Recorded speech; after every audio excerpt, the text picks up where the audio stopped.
All right, so we're back. So Matt got his side off of there without a lot of instruction. Now, what we're going to do, again, if this is the point you have a saw and you'd like to use a saw, go for it. I'm going to use a knife. So right there, there's a joint. And if we go in and stick a knife in that joint like this, we should be able to just break that back off of there like that and get rid of it.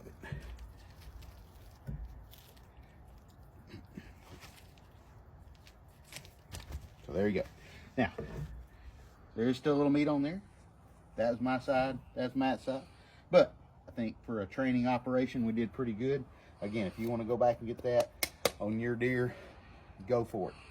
It's just not, it's a risk, it's a effort versus how much meat I'm getting, and so I choose not to. Now I will say, on your deer, if you've handled it correctly and all that, there's no danger. Now in a meat packing plant, we choose not to, because all of this inside was exposed when you guys got it. I don't know what you did to it. Did you drag it through a creek? How did you handle it and all that? So we don't go between the ribs at the meat plant either, and that's a food safety thing, pure and simple. I would rather upset people if they got a half a pound of burger less than somebody getting some bacteria that makes them sick. So we're going to transfer these hindquarters over to the table. We're going to move the lights, and then we're going to break all this down into cuts and show you what that looks like.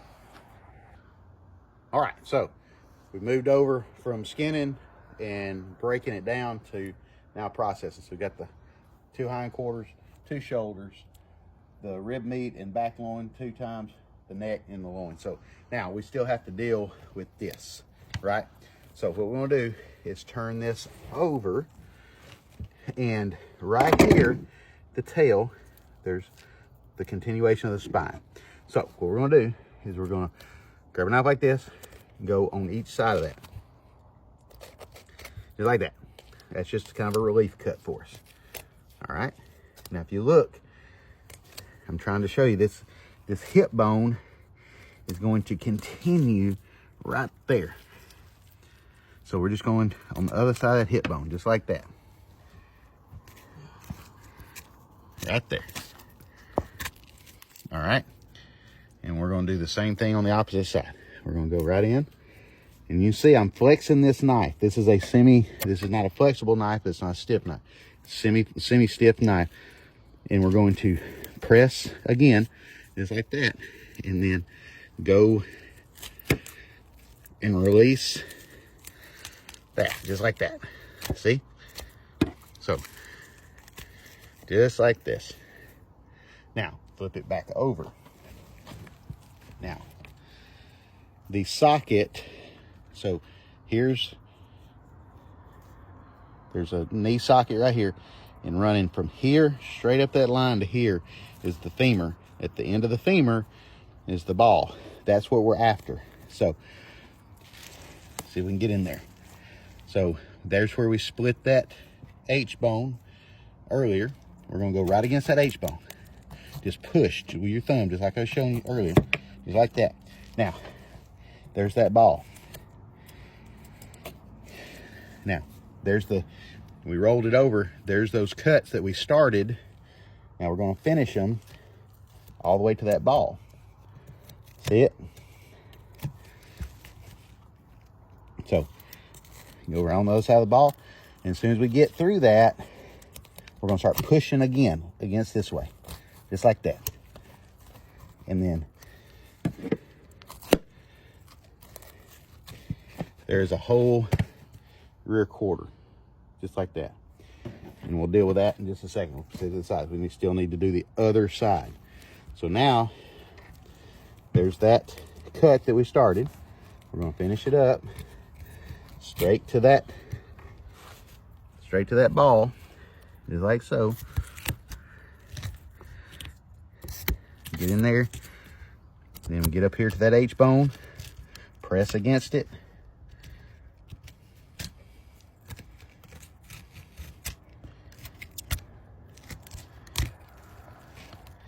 Keep following the bones.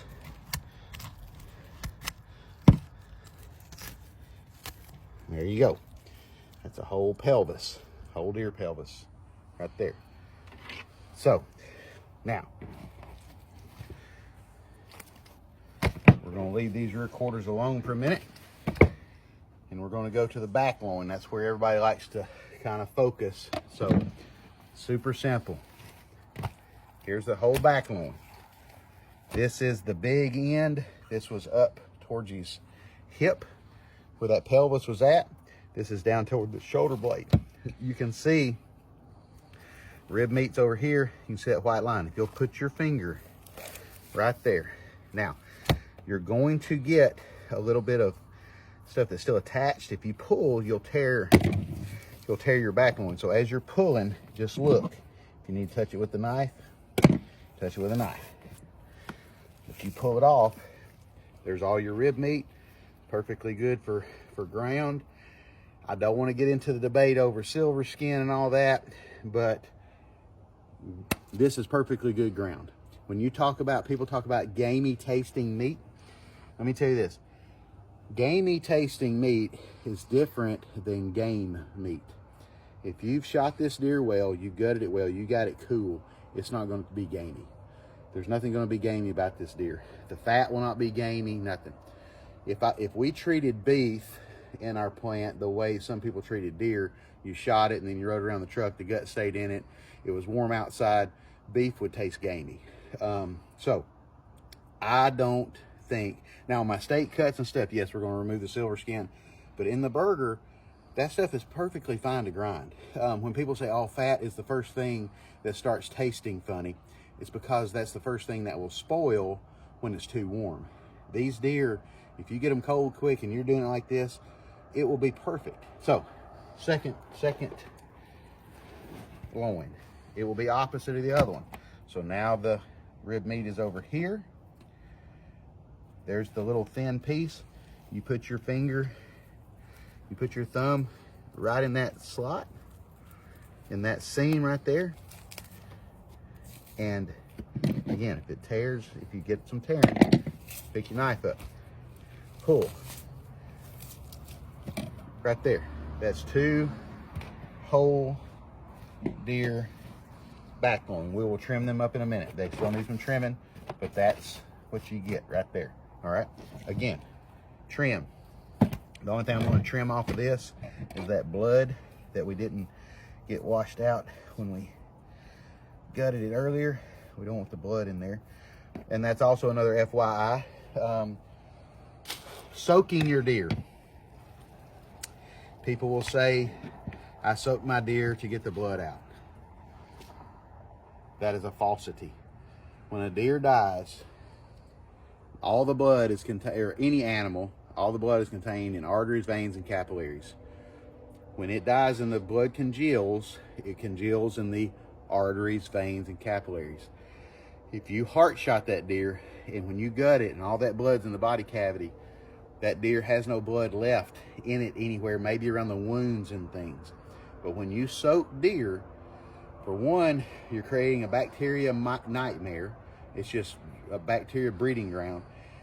2, it's not doing what you think it's doing. It's not drawing blood out. Whenever you're draining that water off and it's a little bit red, that's myoglobin. That's a animal protein. Animal protein is red. You're made out of water, so when the water is leaching out, it's going to have a red tint to it. Don't soak your deer meat. That's all wise tales, period, end. The only time I would soak deer meat is if I was going to brine it. So if you're going to put a saltwater brine and you're brining a big roast so it doesn't dry out, or you're smoking something, absolutely. But the rest of it, throwing all of this into a cooler in ice water, it makes it sends my spidey senses off. So back to this. This is one of the hardest things for people to learn to bone out, is the shoulder. So, shank, this is the shoulder clod on this side. Chuck tender is up here. The shoulder blade is under this. So there's a bone that runs like this. And then the scapula is like this. And this just is one of the hardest things to teach. So we're gonna make boneless roast out of this. I'm a boneless guy. I don't like a lot of bone in my freezer. just because it takes up space. So there was that gland again. That was right on the point of that. We're going to throw that away. So, boneless roast. This is the way I do it. Maybe not the way you do it, but this is the way I do it. I do not use this part in my roast, the chuck tender. I'm not a big fan of that cut up there. So we're not going to use that. We'll use it for burger or stew meat or whatever, but I'm not a big fan of it for the roast. So this is how I do it.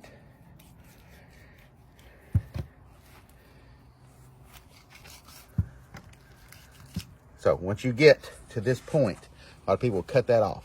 Keep pulling. Dive down, get on top of that bone, and I'll take all that off in one lick. This we'll use for some trim right there for some hamburger. We'll do a little something different with that in a minute. All right, so now I go ahead and finish the shank up.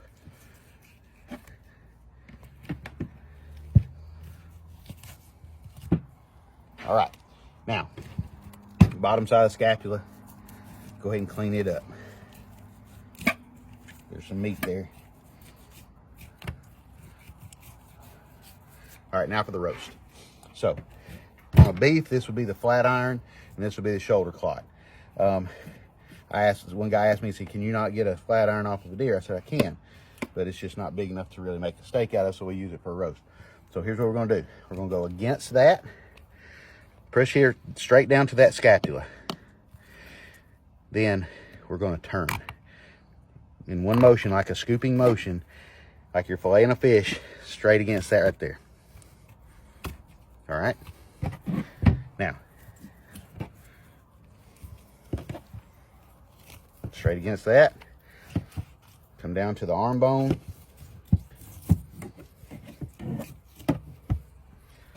That is a boneless shoulder roast of deer right there. You can use the bones for stock if you want to. You can go back over there and clean them up, feed them your dogs or whatever, but that's pretty clean shoulder bone right there. I don't think you're not making stock. He's not making stock, so we're gonna throw it away. So here we've got that. It needs a little trimming. We've got our blocks over there. We'll get in a minute. We'll sit him over. Same thing on this side. So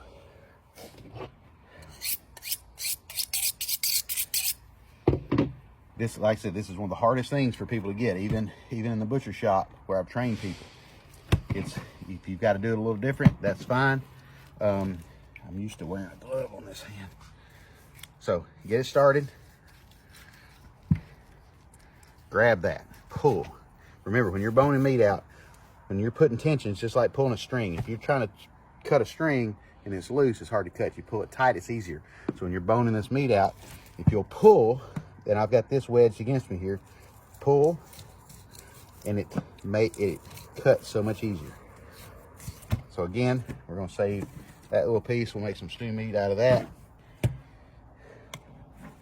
Again, don't go after these big, everybody wants to go after the big piece first. That's the weight that'll hold this thing in place for you. Get all this cleaned up. And if you like deer shank, then cut it off. Cut it off up here. Have your deer shank. We're gonna make ground out of it. So again, clean all that up. We're at the bottom of that scapula.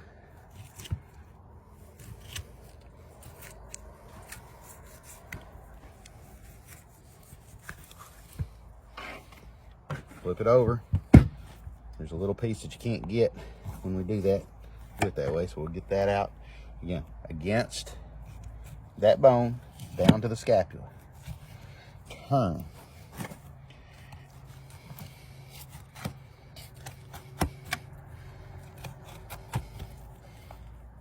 Just like that. Once you get to the end, we're gonna pick up, we're gonna cut it off of there, and just continue that cut down that arm bone. Again, I'm pulling, getting pressure on there.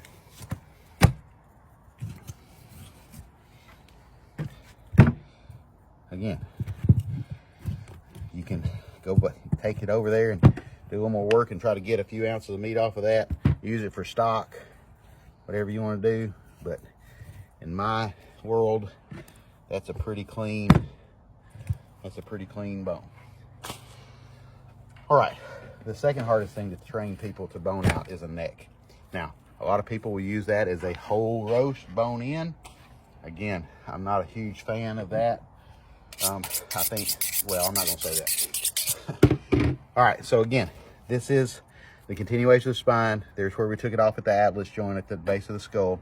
You can do this one of two ways. You can turn this around, start at your ribs, and just follow those vertebrae, right? Now, if you wanted to make stock, this is probably one of the best places to get it, is this neck bone. Take you a saw and cut it up into some 2-inch pieces and do it for stock. I make a lot of beef stock. I don't make a lot of deer stock, I'll be honest.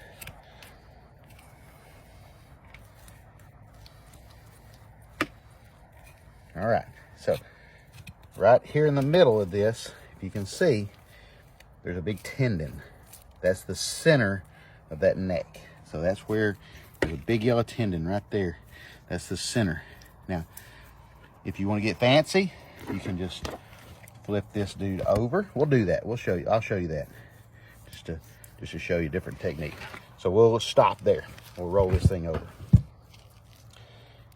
and we'll do it again. If we had some butcher twine, I'd show you how to get real fancy with that. Now, in my opinion, this is the best roast on a deer. This would be part of the chuck if you were doing beef.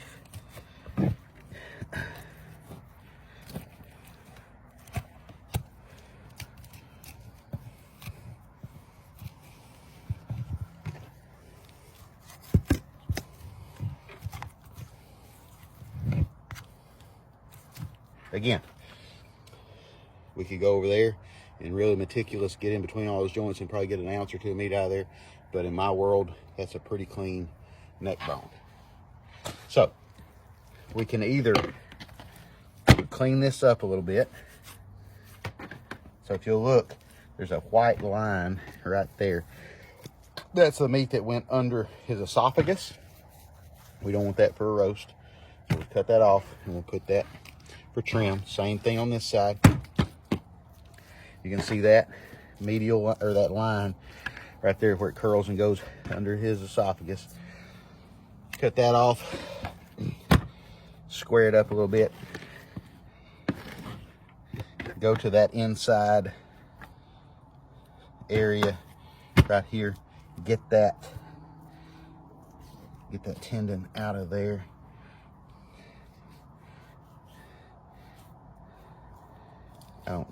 There's some people that have some odd names for this. I heard somebody call it a patty whack the other day. I don't know what the crap that is, but there's that. Now, if you had you some butcher twine, you tie that every couple inches, put that in there, and that's a good heavy roast. That's about 2.5 pounds, 3 pounds of meat for a good roast. So that's a whole neck roast. Put that in the vacuum pack just like it is. So now the hams. Lots of things to do with the rear quarter of a deer. So the anatomy of it is, so this is the inside, it's between his legs, right? So this group of muscles has 3 or 4 different cuts in there. This is called the top round or inside round. This is the sirloin tip or round tip. This muscle that's heading right up through here is the bottom round, and then there's an eye round that runs right in there. And we're going to seam, we do seam butchery, so we're going to seam all that out. And then the actual sirloin, if you want to try to cut sirloins off your deer, is right in here. I'll show you what it looks like if you want to cut a sirloin steak or have a whole sirloin. We can do that. So lots of ways to do this, lots of ways. I'm going to do one like I would do it at the processing plant. So we want to get rid of that tendon fairly up high right there. So leave that. So femur runs from here to here, and then that lower leg runs here. there's a cap on top of this right here. You're going to trim it off anyway, so I like to go ahead and get rid of it. So it's just a little thin cap. It's on top of that top round right there. It's not real good for anything other than hamburger. All right, so with it laying like it is, go right beside that femur. I'm to this side, to the sirloin tip side, and I'm gonna just barely score that side, just like that. All right, now I'm gonna do the same thing on that side.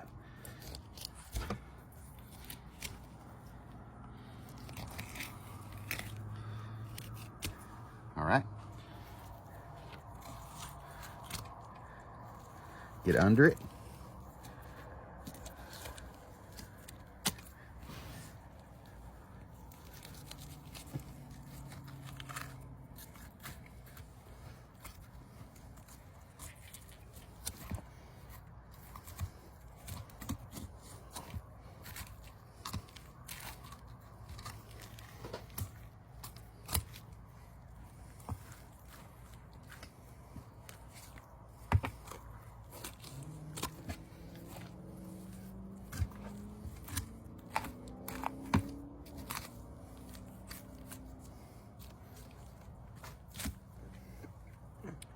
And that is a whole deboned deer rear quarter.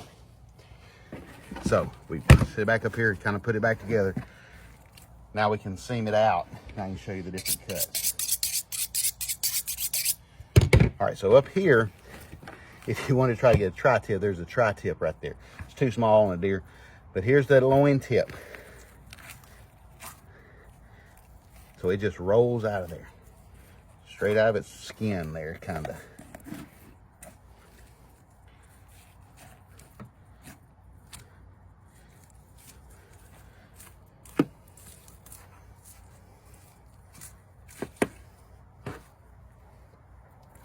It's a good roast. It's about all that's good for. You can cut it into steaks. They're a little tough. Not a big fan. So the sirloin is this little piece right here, like a true top sirloin off of a beef.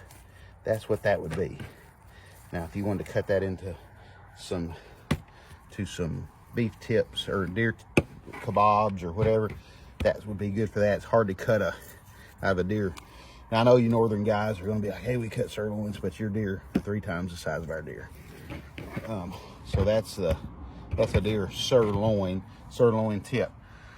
So now we've got the 3 muscles that are left in a deer ham. And if you want to look at that right here up close, that is the tri-tip of a deer. You can see the 1, 2, 3 pieces. You know, it's just not really big enough to do a lot with, but that is, if you bought a beef tri-tip, that's what it would look, you know, that's the deer version. Okay, so now,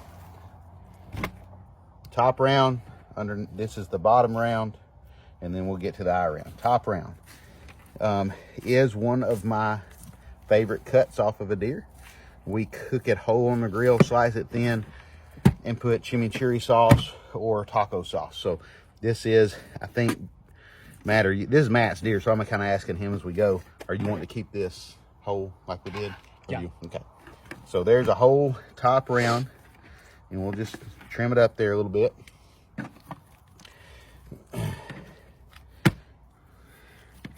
Get any, you know, it's your deer. When you're cutting it, you trim it as much as you want to, or as little as you want to. But to me, that's a pretty good trimmed up top round. Now, we've got the bottom and the eye. Now, I will tell you, I'm not crazy about the eye round off of anything. I'm not crazy about it off of a beef. I'm not crazy about it off of a deer. So it's gonna be up to Matt whether we're gonna put it in trim. So he's gonna grind it. So we're gonna grind that, make some sausage or burger. There's another gland that sits right inside there. There it is. Looks like a rotten banana. We'll get rid of that one. Some more trim right there. Now the bottom round. Bottom round makes a good roast. I like it. If you've got a meat tenderizer, you make some cube steaks out of it. You can leave it as a roast. I think Matt's you're gonna leave this as a roast. Mm-hmm. All right, so we're gonna leave that as a roast. Trim off your silver skin if you want. Again, I think people get really worked up about silver skin, and it's because the meat wasn't handled properly. I think when you handle meat properly, all that is perfect. Got some fat on there. Tell the deer was healthy. If it were mine, I would leave it and I would cook it just like that. All right, so that was a whole round broken down. We'll break the rest of them down. I'll show you how to trim this shoulder roast up real quick.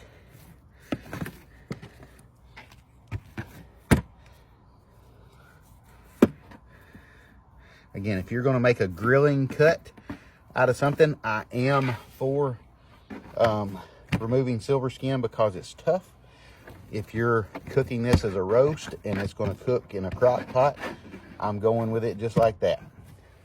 So there's a shoulder.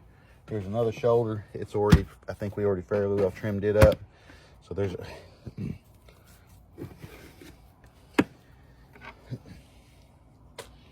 another shoulder roast right there. The neck roast, I'll show you these. Those are the chuck tenders.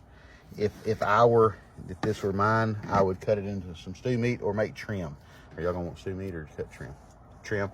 So he's gonna grind it into hamburger right there. Back strip. So we've got this big layer of silver skin on the back. What we're gonna do. So you always wanna work from the big end. I don't know why, but it works better. And we're gonna trim that line right there off. You're gonna lose a little bit of back loin, but you're gonna lose it anyway. Then we're gonna do this like you're filleting a fish. Start at the big end, get right underneath, press down towards your board, and just push, just like that.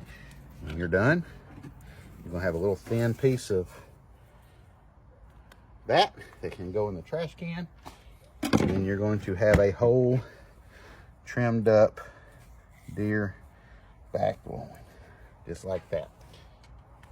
And that's what that looks like. You can cut those into medallions, cut it, for roasting later, but that's what that is right there. So we'll go ahead and trim the other one up really quick. Wish we had a set of scales and see what we got out of this thing.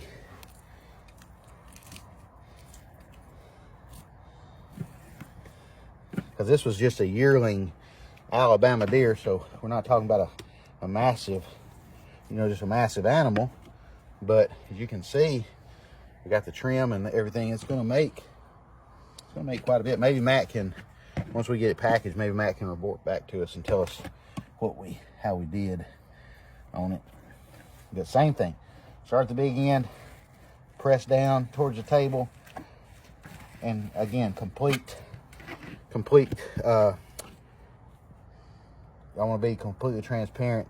This deer is still a little warm because it's only been dead for, what time is it? It's been dead for 3 hours maybe? Mm-hmm. It's only been dead for about 3 hours. Some of this stuff is way, way easier, and the cuts will look way, way better if you let it chill before you do it. But unfortunately, we just don't have that option. So tenderloins, same thing. Got the main tenderloin here. This side is called the chain. We're gonna pull that chain off. Do a little trim right there. And that is the whole deer tenderloin. Then we'll get to the one that I made a mislick with the knife and cut it. It's still got the same amount of meat. It's just gonna be in 2 pieces. But if you're gonna slice it, it doesn't matter.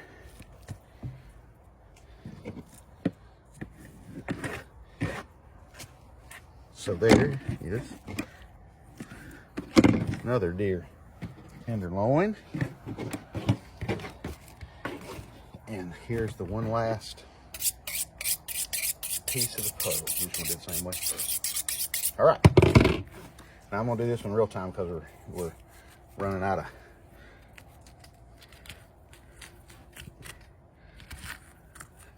time.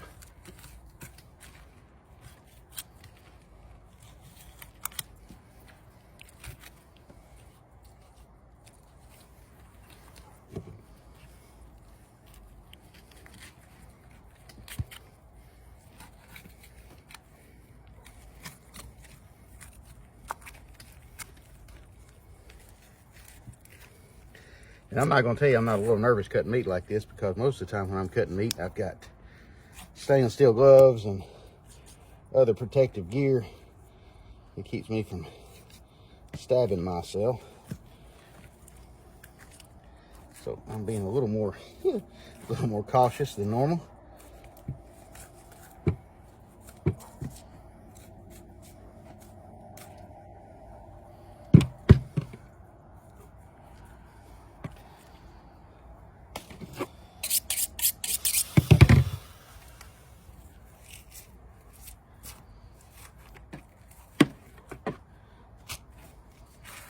Top round coming off.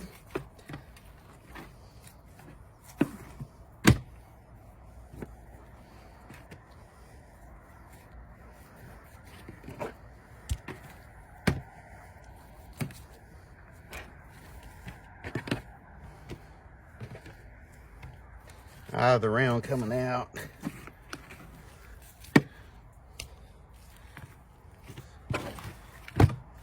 Sirloin tip.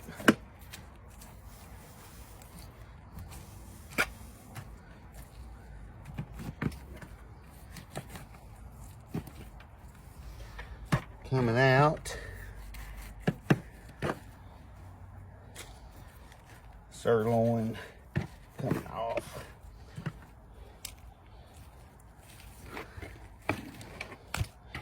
Bottom round.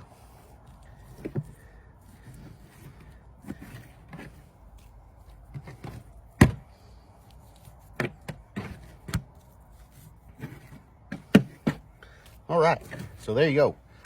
Sped that up a little bit. Let's look at what we got. Maybe this will encourage you to do at-home processing. You just saw me cut up a whole deer. We are going to use a grinder to grind, and we'll use a vacuum packer. But as far as butchering the deer, that's it. That's all I use. I had a cleaver and this, but no fancy equipment. I've got less than $100 in everything I use to completely process that deer. So what do we come up with? This is a pretty good bit of trim right here. I would guess 20 to 25 pounds of trim that we can make burger and sausage out of. We've got 2 bottom round roasts, 2 shoulder roasts, 2 top round roasts, 2 sirloin tip roasts, 2 whole back loin, 2 whole tenderloin, and 1 boneless neck roast that we'll tie up with some butcher twine later that will make an excellent roast. So in me taking my time talking to you guys, Skint butchered a deer, and it was shot at 5:30, and it is now 8:30. In 3 hours, and we ate supper. When we went and took a break, we ate supper. So in 3 hours, the deer was shot and completely processed down, other than the grinding, using only a 6-inch butcher knife. So I hope this encourages you guys to try to process your own meat and take care of it, man. When you're out here and you're working for it yourself, you know, it gives you a little more connection to it versus dropping off a process. Now keep in mind, I'm a processor, and I appreciate all the business, and I'll cut up every deer you bring me. But if I can encourage somebody that wants to try this on their own, then I hope I can, and we'll give you some more videos coming shortly, and we'll do the grinding video later, because I will tell you, to grind your meat, it needs to be cold. We would never try to grind this meat hot, so we're probably going to have to wake up early in the morning before church and grind this stuff up, but we'll include that in the video when we finalize it. So thank you guys. I hope it encourages you. We'll see you next time.